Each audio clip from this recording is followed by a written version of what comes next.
Baiklah, hari ini kita akan masuk ke materi baru lagi dan bab baru lagi, yaitu mengenai struktur dan fungsi jaringan hewan, ya. Dimana kalau kita berbicara struktur, berarti kita bicara tentang morfologi dan anatomi jaringan hewan. Nah, yang pertama kan kita sudah belajar tentang struktur dan fungsi jaringan tumbuhan. Sekarang kita masuk ke hewannya. Nah, jaringan hewan sebelum kita ketahui apa-apa saja yang terdapat di jaringan hewan, jaringan itu adalah kumpulan dari sel yang memiliki bentuk dan struktur yang sama, ya kan? Nah, jaringan hewan itu kalau Ibu singkat menjadi epiosa, ya, epiosa, di mana E sama P ini adalah epitel, ya. Epitel yang terdiri dari epitel sederhana dan epitel berlapis. Nah, I ini adalah jaringan ikat, di mana jaringan ikat ini terdiri dari jaringan ikat sejati dan jaringan ikat khusus. Ya, jaringan ikat sejati ini ada padat dan jaringan ikat longgar. Sementara untuk jaringan ikat khusus dibagi menjadi darah, limpa, tulang keras, dan tulang rawan. Kemudian O ini adalah otot, di mana otot ini terdiri dari otot polos, otot lurik, dan otot jantung. Nah, otot polos ini bentuknya, ini bentuk otot polos, ini bentuk otot lurik, dan ini bentuk otot jantung yang tidak beraturan. Nah, otot polos itu memiliki itu bentuknya seperti gelendong, di mana dia sifatnya adalah secara involuntar, artinya dia secara tidak sadar. Dan kemudian polos ini hanya terdapat pada organ-organ pencernaan. Kemudian yang kedua itu adalah otot lurik, di mana otot lurik ini mempunyai inti sel tepi, kemudian bentuknya adalah silindris, dan dia bekerja secara voluntar atau secara sadar. Otot lurik ini juga disebut sebagai otot rangka, yang mana dia terdapat pada rangka, ya. Kemudian yang ketiga adalah jantung. Jantung ini dia punya inti selnya itu ada di tengah.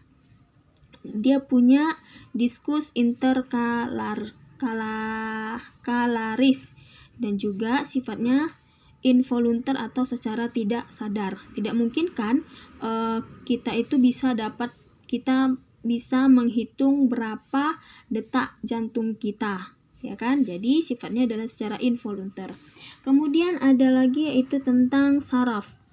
Saraf ini terdiri atas sel-sel saraf, di mana sel saraf itu terdiri dari neuron. Nah, neuron itu bagian-bagiannya adalah dendrit, dan neurit. Dendrit ini merupakan penerima impuls, sedangkan neurit ini adalah penerus impuls, ya. Nah, nanti setelah diteruskan barulah dia akan ke efektor.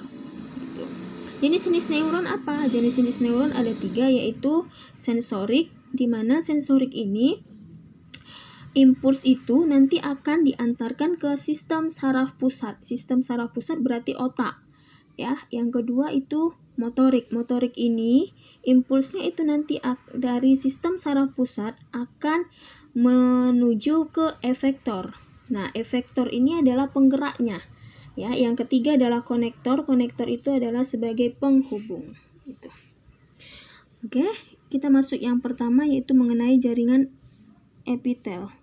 Jaringan epitel ini adalah merupakan jaringan pembatas atau pelapis. Ciri-cirinya saya buat aja supaya lebih mudah untuk dipahami, ya, atau dihafal. Rasanodara, artinya ra ini rapat, bentuknya rapat, kemudian sa ini dia memiliki sistem saraf, no ini berarti tidak, berarti dia tidak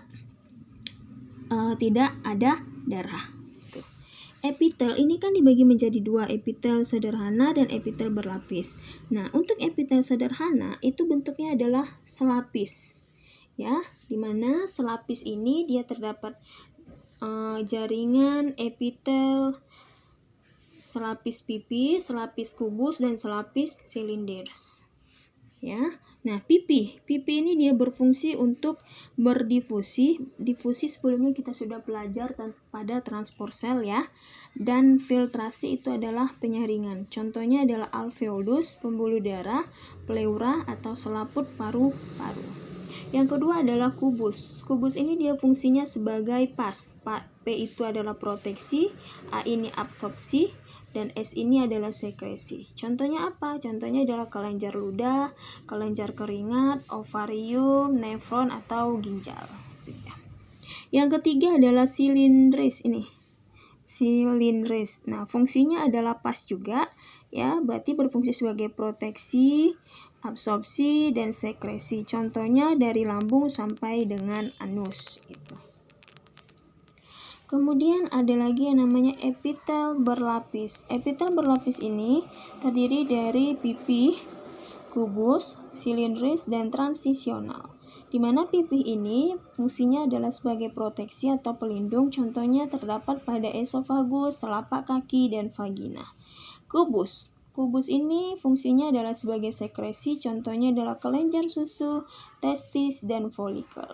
Ya. Kemudian silindris itu fungsinya sebagai proteksi dan sekresi, contohnya adalah saluran pernapasan. Kemudian yang keempat adalah transisional, fungsinya adalah sebagai tekanan dan tegangan, contoh kandung kemih, ureter, dan ginjal. Itulah yang dapat Ibu sampaikan. Untuk pertemuan selanjutnya kita akan masuk ke jaringan ikat ya. Jaringan ikat, otot, dan saraf.